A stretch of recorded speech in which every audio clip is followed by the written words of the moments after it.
Perfect. So if you could just introduce yourself for whoever is watching this. Yes, hello everybody. My name is Rosie. I use she, her pronouns. I'm a junior in college from Boston. And I'm also one of the executive directors of Feminist Generation. We're a young people's feminist movement organizing against Trump and MAGA attacks on women and LGBTQ plus people, and we're fighting to advance gender, racial, and queer justice. And I'm super excited to be here with you all today. I truly believe that like young girls and women are the future of the world, and we are the change makers and the folks on the front lines who are in the position to pressure our politicians and win good policies and stop attacks in our community. So I'm really excited to be here. And the presentation I'm giving today is all about how to pressure your politicians. Amazing. Cool. Actually, I'm not sure if we do we have a chat feature? I believe we do, yeah. Okay, amazing. If Yep. the chat works, I would love for people to introduce themselves. Just say your name, your pronouns, where you're calling in from. And if you could change one law or policy that exists right now, I feel like there's so many horrible policies in place, what would you change? Wonderful. I know it can be hard to just pick one. So,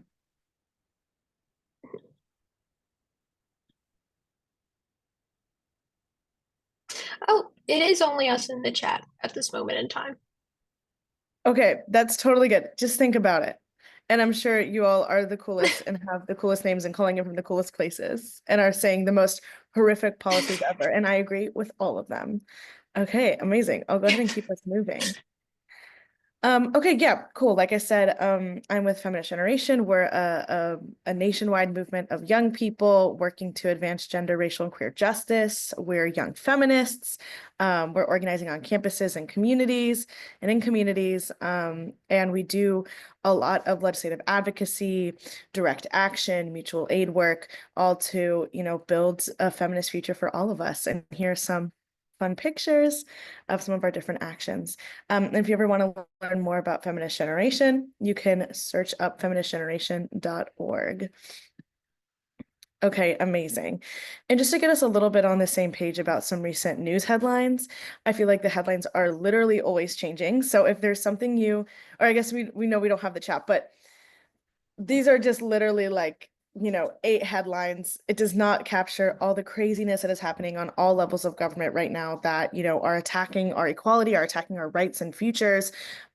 We've seen the Trump administration and legislators really from both parties, support attacks on our communities, whether that's defunding crucial reproductive health care services, whether that's criminalizing undocumented and immigrant communities, coming for students, who are protesting and coming for our First Amendment and free speech rights on our campuses, coming for programs at our schools that support our participation and safety and dignity in our education.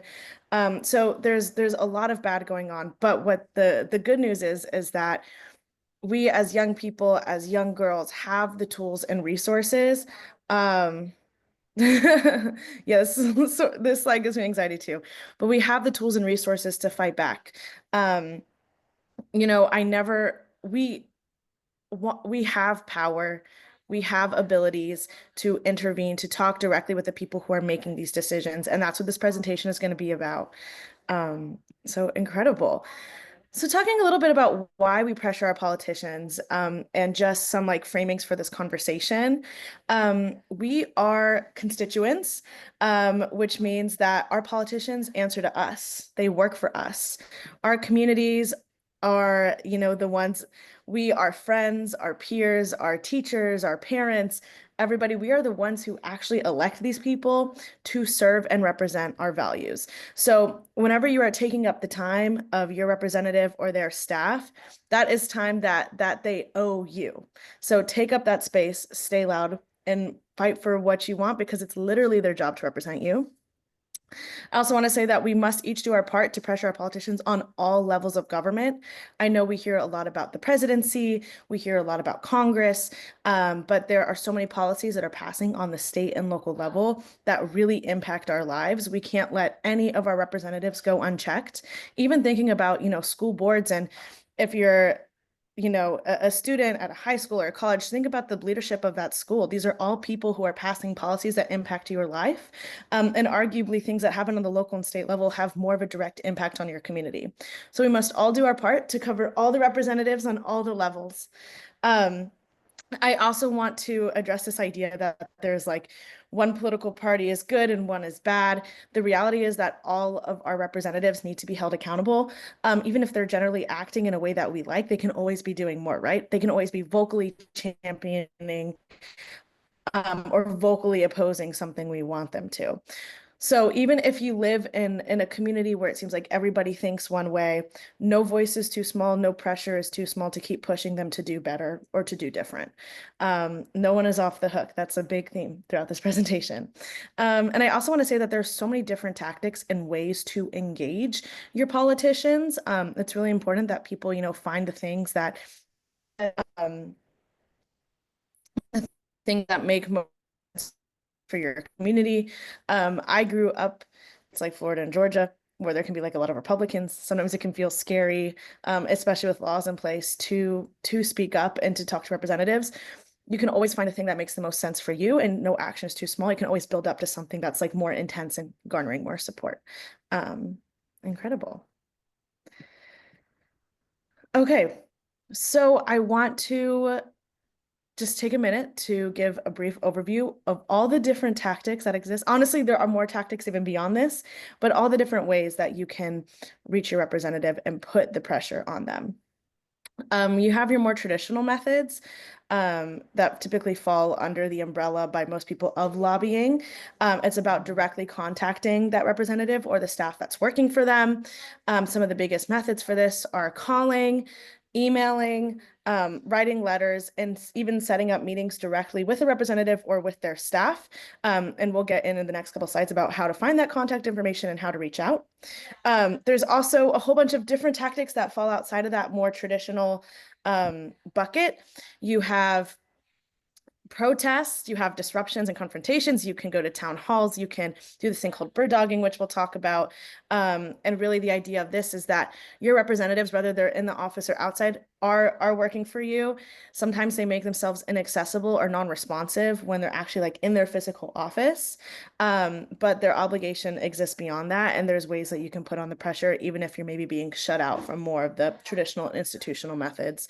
You can also go protest directly in their office with drop-ins, which is where you just go directly and talk to them if they're refusing to meet with you. You can do sit-ins and die-ins, which is just physically taking up space to advocate for a policy you support or advocate against. And you also have these avenues through the communications and media. I'm sure you all have seen the infographics on social media. There are ways to reach all of your representatives are likely on social media. So if you're posting and you get a lot of other people to post and you're tagging them, that's a great way to reach your legislators. Sometimes you can even go into their comments and just spam and be like, why aren't you voting for this? Or why are you doing this? Why aren't you supporting this? And you can also, head to more traditional media as well. And write op-eds, write letters to the editor. These are all ways to get out your ideas. I'd say with the publications, this is something that I feel like a lot of young people feel is like out of reach or inaccessible to them, or they just have to like be older or more knowledgeable or whatever. I want you to get that idea out of your head. For all of these tactics, you are capable and competent and powerful. There is nothing that your age or education or whatever stops you that can stop you from doing any of these tactics. And for people that are feeling like they want to write an op-ed, a really great place to start is with local media. And often your representatives, especially local and state folks, really care about what the newspaper in their community is saying about them, which are typically easier publications to get your word out in. Amazing. Okay, beautiful. I know our chat I think is only open to us three, but if people can just be thinking like maybe you've seen some of these or maybe you've engaged in one of these tactics before. Incredible. And if this is your first time ever hearing this information or ever engaging, that is so exciting. Welcome to the movement. It's really, really incredible that you're starting to learn about this, and I'm excited to see how your journey goes. All right.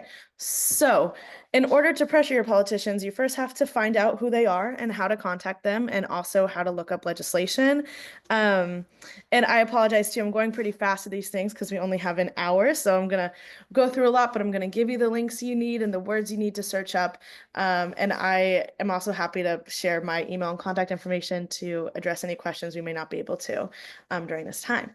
But amazing. There are tons of websites that let you put in your address and receive a full list of your representatives. These are just a few of the websites listed: USA.gov, Common Cause, My Reps, Ballotpedia. Again, you have representatives on all levels of government.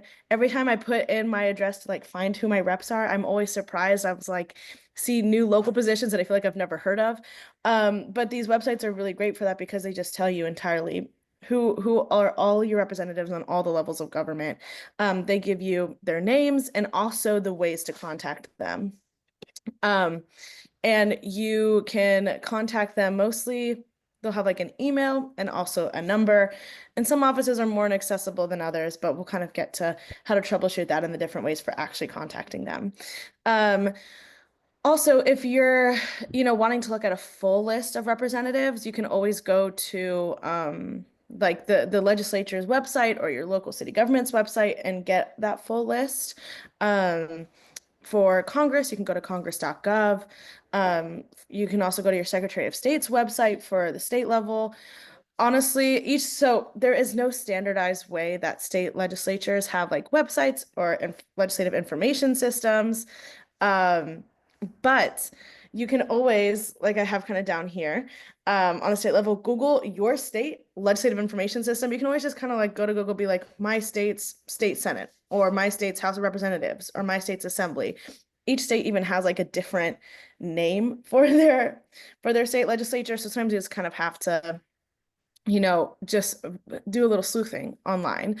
And similar with the city and local level, that gets even less uniform. But typically, if you just Google your city and the legislative body you're interested in, or just be like city government officials, Google usually can help pop something up at top for you to look into. And yeah, that is how you find the politicians themselves. You can always, be calling your politicians. You don't need a specific bill or policy to talk to them about. If you're, just really upset with a recent decision from the legislature and you want to really vocalize how you feel about an issue, or maybe you really like something they said or whatever, you can always call them. You do not have to have a super tight pitch. You do not have to have all your stats and figures and a very specific policy. You can always be hitting up your representatives, and I encourage you do all the time. But or not but, and it can be especially effective when you have a specific ask for them. These representatives are voting on so many bills and policies all the time, and it's important to communicate to them exactly what you want them, how you want them to vote, and that you are also paying attention and watching. A lot of these representatives, like they hear about so many bills a day, and a lot goes under the not on their radar. So it's really important that when you feel passionately about a bill, that you are bringing this to your representative, so it's something they know their constituents care about. So how do you find these policies? On Congress, on the congressional level, the federal Congress, you can go to congress.gov. That is a site that houses all the bills. And they also have like a search bar in there that's like a keyword search. And you can use that to look up things like, I don't know if you're interested in like Title IX or reproductive health care or climate change. You can look up those things in that search bar and it will show you a bunch of different pieces of legislation that all for some reason relate to that. Maybe they have that in the bill title, or maybe they just like their code has like tracked it to that. And then you can go through those and, see what they're about. There's going to be some bills that you probably support, some bills that you don't. There's going to be a lot of bills you're like, what does this mean? I have no idea what this bill even does. It's like a lot of legalese language. So a really helpful website I recommend is govtrack.us. This is similar to congress.gov in that you can search up keywords and find legislation related to what you're interested in advocating around. And GovTrack also typically has more resources on kind of like a translation for advocates is what I like to call it. Kind of, translating what can be very inaccessible and very like legal lawyer heavy language into something that we can understand. So yeah, govtrack.us. You can also, if you find a bill on congress.gov, you can put that direct bill code directly in GovTrack US. Every bill has a code. It's usually some letters and some numbers, and this just indicates what kind of bill it is, if it's in the Senate or the House, and also the number is literally like what kind of like when was it filed. So you have, I'm going to talk a little bit later about Senate Bill 158. That means that it was a bill introduced in the Senate, and there was the 158th bill introduced this session. But yeah, these are really helpful tools to kind of understand what bills exist and generally what they do. Also, once you do find a bill, it's always helpful to Google it. A lot of times organizations will be creating resources around these bills that you can kind of look to understand what it's doing. And also sometimes you'll kind of not understand if it's like a good or a bad thing. Representatives love to kind of package bills that leave people confused and not really understanding if it's for the best. So these organizations, especially ones that you trust, that you usually align yourself with, are great resources to understand what a bill is doing, right? Yeah, amazing. And also on the state level and on the local level, there's similar websites that exist. They're not uniform and comprehensive across the country. Again, your best bet is taking to Google. Here's some templates. You can put state legislative information system. Legislative information system also is just a word for the website that has all the bills that are being introduced. So it's just a fancy name for that. And usually if you put in your state, it'll pop up like first thing in Google. For the local level, again, there's nothing uniform, but if you put your city and school board or city council or whatever, you can usually find a website there to look into what's going on. If you're also there's many different local level legislative bodies. There's school boards, there's city councils, there's county boards, and not everybody has even like all those bodies. So if you're confused or unsure on like what even exists on your local level, I would refer back to our top bullet here, and it'll show you your reps and by extension, like the legislative bodies that do exist for you to look into. Awesome. And when you are looking at a bill, there's a few things you're going to want to make sure you understand. One, what is the status of the bill in the legislative process? Basically, the legislative process at a very high level is a bill gets introduced, and most of these legislative bodies, at least at the state and Congress level, they'll be put to a committee, and that committee is a small portion of the greater legislature, and they first go through the bill and pass it to be put to the floor. So sometimes the bill hasn't passed committee yet, and sometimes the bill is going to the floor. And this is really important to know because you want to know who are actually your targets to pressure. If it hasn't passed the committee yet, maybe you just want to go to the people who are on that committee first and try to stop it there. But if it's going to a whole floor vote, then you're going to want to talk to all the representatives in that legislature, including your representative who will be voting on it. This is also just really whenever we're talking to a representative, they're also going to want to know what its status is. Again, there's so many bills. The staff, honestly, when you're talking to staff or you're talking to a representative, you're trying to lobby them, you probably know more about the bill and its status than they do. So it's important to know, like, is it in committee? Has it passed out of committee? And just what the vibes are around it. You're going to want to know what the bill does too. in congress.gov, you can always read the actual language of the bill. Again, this can be like super legalese and confusing. Sometimes congress.gov does have a general description of the bill too and what it does, but govtrack.us is a great resource to look into, kind of be like, okay, now talk to me like I'm a normal person, which I am, and let me know what the heck this bill does. And you can also always just Google it and see other organizational resources. Um, Including understanding what it does, you're going to want to know your stance on it if you think it's good or bad. It's entirely fair game to advocate, for bills that you support, ask your representative to co-sponsor them. And a lot of times, especially, when we're looking at the Congress and federal landscape we have, a lot of the advocacy we're doing is to stop bills we don't support. So you can absolutely go to your representatives, both in support or in opposition of a bill. But you're going to want to know if it's good or bad to do that. Again, you can look to allied organizations to understand, what some of these legal moves and legislative moves even mean. Although a lot of the times you'll probably be able to have like a good idea of what it is. Like if it's, banning discrimination or like strengthening some anti-discrimination protections, probably generally going to be good. But sometimes it's something like, it's like reallocating funding somewhere. A lot of stuff, especially in Congress and the state legislature, ends up being a funding question. You're like, well, is it actually good to move money from this program to this other program? Those are things that might be harder to understand it's great to look at allied organizations. Okay, amazing. Um, Moving right along. So now you understand who your representatives are. You understand generally the bills that you are looking into, the ones that you want to support or be in opposition to and get your representatives to vote in a certain way. Here are some of your traditional methods of contacting. Making a phone call. And again, you can refer to the earlier in the presentation when we talk about how to look up your representatives and their contact information. Typically, you'll have an email and a phone number that you can hit up for them. You can always make a phone call. In most cases, you're not going to be talking to your representative. Most representatives, really all representatives that have a phone number, are going to have staff that answer that. In Congress, that's typically interns.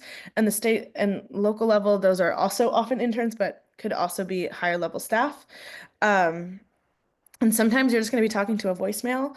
But all of the calls that get put in, I used to work in a congressional office and I would take these calls. And what would happen is we'd get these calls and we'd put it in our system what that person said. And offices really keep track about how many people are calling about a specific issue and what they're saying. So regardless of whether you're talking to a voicemail or a staffer or for some reason the representative themselves, every bit counts and gets put in their system that then informs, the team's position and what they do and how they act. Um, if maybe phone call isn't your vibe or you just want to do more, you can write an email or even mail a letter. Um, Offices accept both digital and written letters. And again, I always want to emphasize that you do not have to do not have imposter syndrome. We all have power. These people work for us, and whatever you say is beautiful and deserves to be heard by them. So go ahead and write your argument out, write what you believe.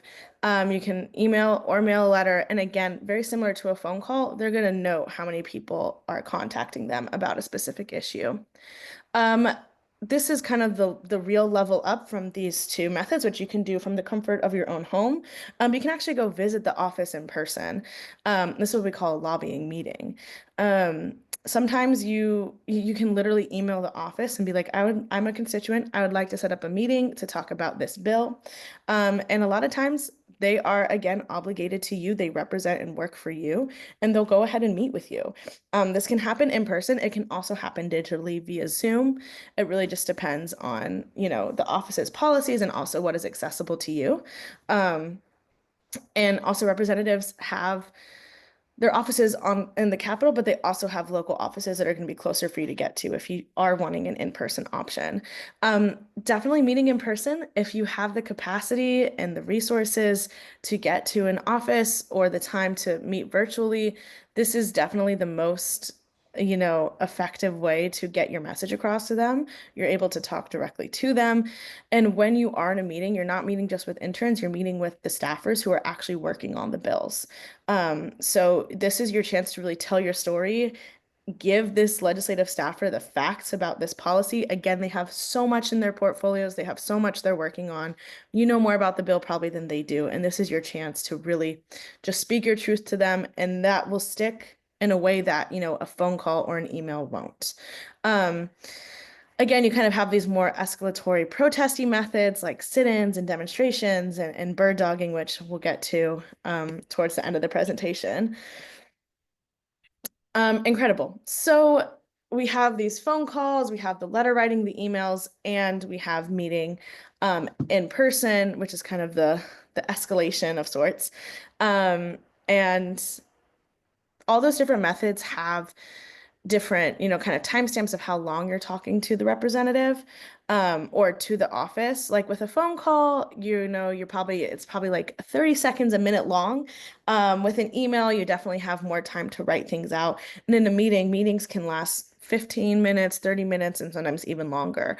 So this is kind of the general pitch you want to give when you're contacting a legislator, although understanding that the phone calls can be a very condensed version of this. You're realistically only going to say your name, the bill you're talking about, and a little bit about why you support it or oppose it. But in an email, you're going to expand on that. And then in a meeting, you're going to get to really go through the whole thing. And so at Feminist Generation, we call this the pitch because you're pitching to the office whether they should support or oppose a bill. So you kind of have these 4 key components of the pitch.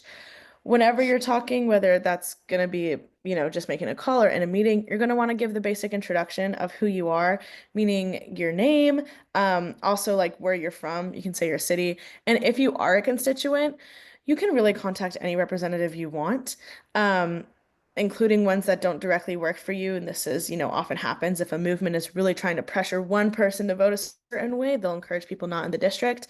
But representatives do work for their own constituents and are therefore more receptive to their own constituents. So if you are a constituent, it's really important to emphasize that you are a constituent, you are a community member that they serve.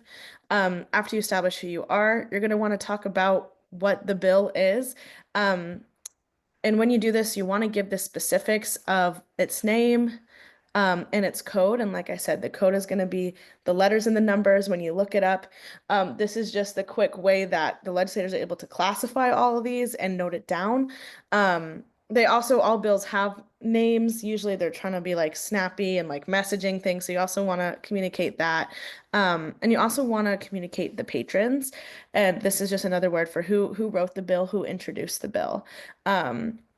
This is information often the office wants to have, also just makes it easier to look up the bill.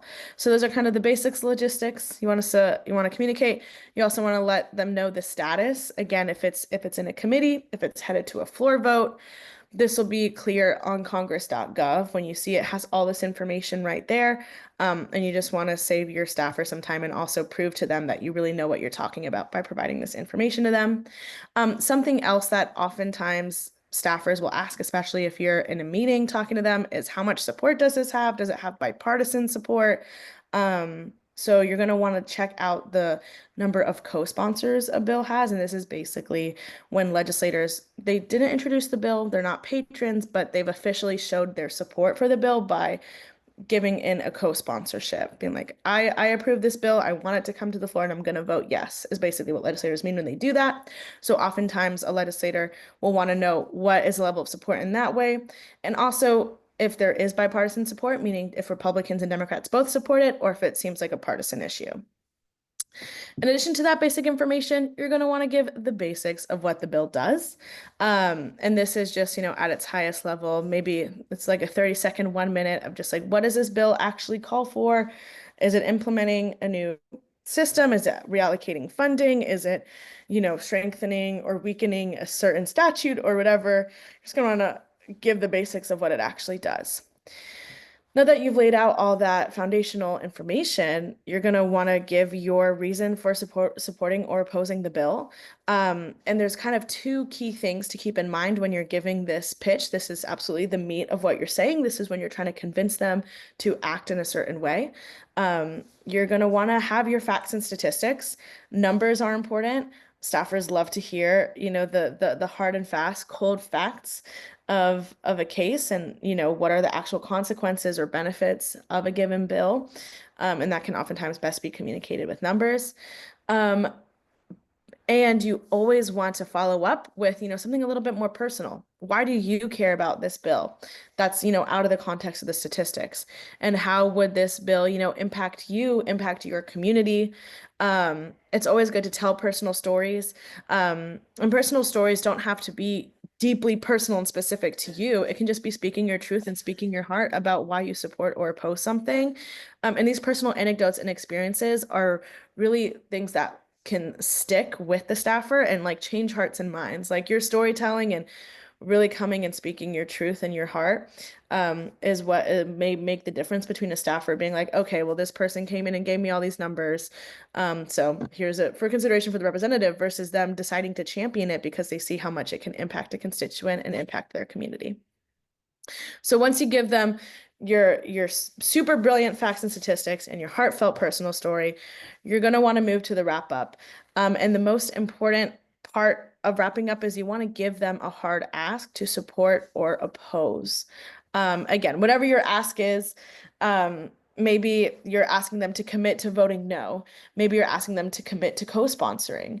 Also, you can ask them to commit to being a vocal champion and like putting out a press release or putting out something on social media.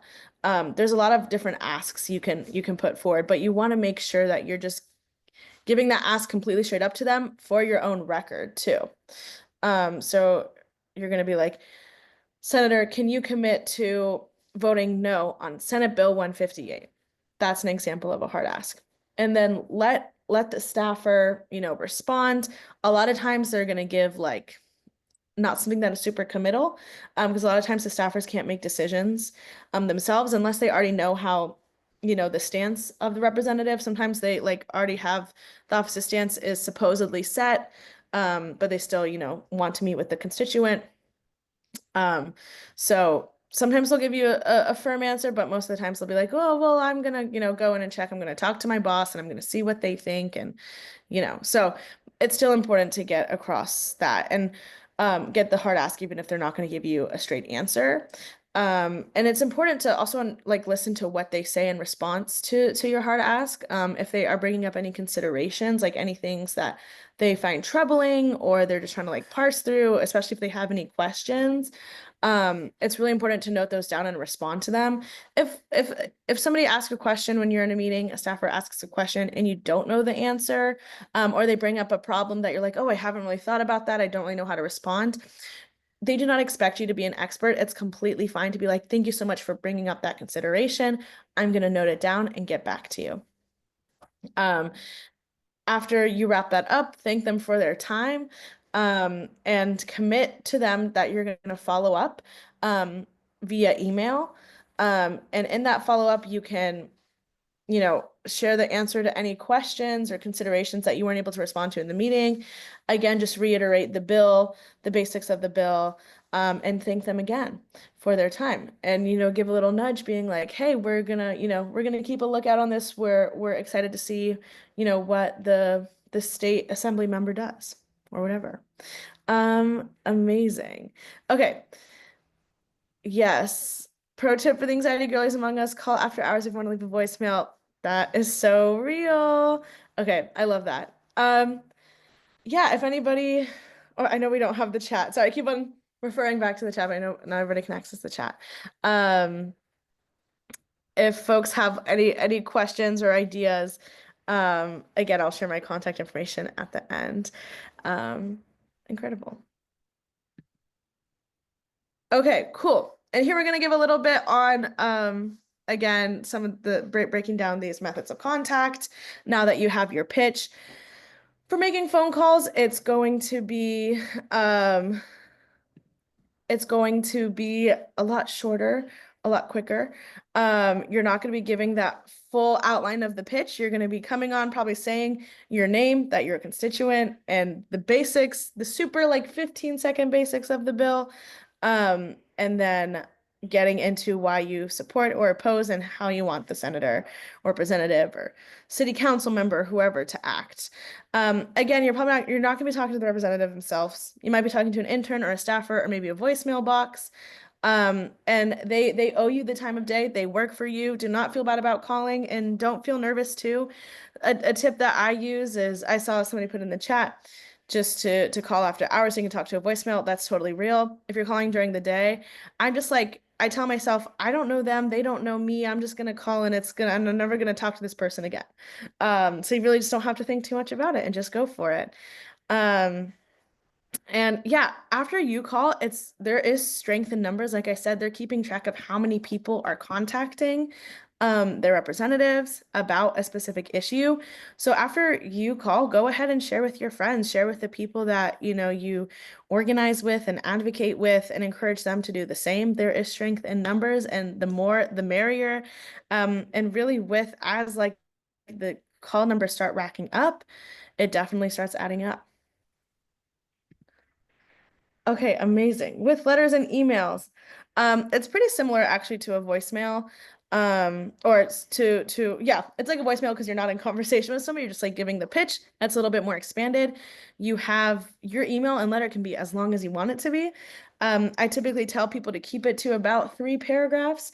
And honestly, a lot of times, sometimes the staffers really do take the time to fully take in the argument. I always recommend people put in a full kind of like plea and pitch for what they want. But a lot of times too, the staffer's gonna look at like the first paragraph and like see what the main ask is. So make sure to include in there the basics of the bill and what you're asking of the politician you're talking to. So if they are doing that scanning, they can just see it up top and then get into the rest of your pitch. Um, with with representatives, some of them you'll have a direct email, and some of them, most of them will just have an email you can reach out to, but some of them will have email templates, or kind of like things on their website that they only accept in through like emails through a form. Whatever the representative is, that's totally fine. Either way, it's going to get to them. Um, and similar with making phone calls, the more the merrier. These staffers are taking down what people are saying and how many people are saying it. So get your friends, go to social media, send emails out to your lists and get other folks sending these letters too. Okay, cool. Visiting in person, you can schedule an appointment. Representatives work for you. They have staff to meet with you to hear out their constituents. So you can call or email the office, just to be like, here's who I am, and I'd like to meet with the staff. And a lot of times, to your surprise, maybe they'll actually say yes. I've had a lot of meetings with my representatives. I've helped organize a lot of other young people to meet with their representatives. Again, they have an obligation to you, they work for you. So you can set up an official appointment, get a staffer that you'll meet with and go through the pitch and have that conversation. Alternatively, you can also just show up in person. You are always allowed to enter their office and talk to their staff. They have physical offices for that purpose, for them to be accessible to you. So if they're not responding to your calls or emails, which could also just be like they get a lot of messages every day. Sometimes they're slow to respond. But maybe there's a vote coming up sooner and you can't wait. You can just go to their office in person and ask to speak with the staff there. A lot of times this will be an intern or somebody who's free. It won't be as formal, but it's still an opportunity to give your pitch in person in a way that can be noted down and in a way that's maybe more powerful than a phone or an email. You also have more of these protests and disruptions. Again, no action is too small. There's all these different methods because people have different, abilities, comfortability levels, and also different representatives may need different tactics. Like if there's somebody who's an ally who generally supports, the issue you're talking about, but maybe just hasn't taken the action you want them to, probably makes more sense to start with calling and emailing and meeting with them. If there's somebody who has repeatedly ignored your community's calls to act in a certain way and to represent you all in a certain way, maybe it's time to escalate to stage a protest. You can go to an office and go in and do chants. and bring signs and take pictures. And I'm going to show a video too to contextualize it a little bit. You can go and have, go with your friends and each of you give a speech about why you care about the issue. I'll say too with protests, some of them can look like really glorified of drop-in appointments, be like very safe and not come off across as super protesty, but still be able to like have a powerful visual moment and speak to the staffers and show that, maybe that more firmness and aggressiveness in your tactics. But you can also go in and like sit down on the floor or lie down on the floor and chant and kind of have that escalation. You can also protest outside of a building or of an office. A lot of groups do this. It's can be definitely, less confrontational to protest outside. I'm sure people have seen rallies outside of government buildings. This is a great way if you know you have support in your community to go in person and really have a big showing. You can protest outside. If again, this is in the case if your representative is being not responsive to you and your community and what you're asking for, and is voting not the way that you want and is shutting you out and not changing their stance, this is a great tactic to turn to. Okay, cool. And I'll go ahead and show a video too of these, more protesting tactics because they can be a little harder to understand. It's very important for you to hear us. When democracy dies, women die. When democracy dies, when democracy dies.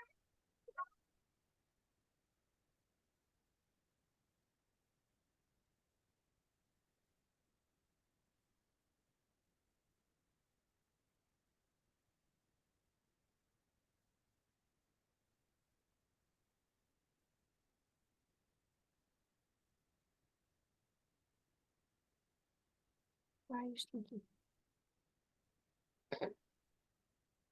Why are you so smelly? Ugh. You smell like a sweaty dog. You smell.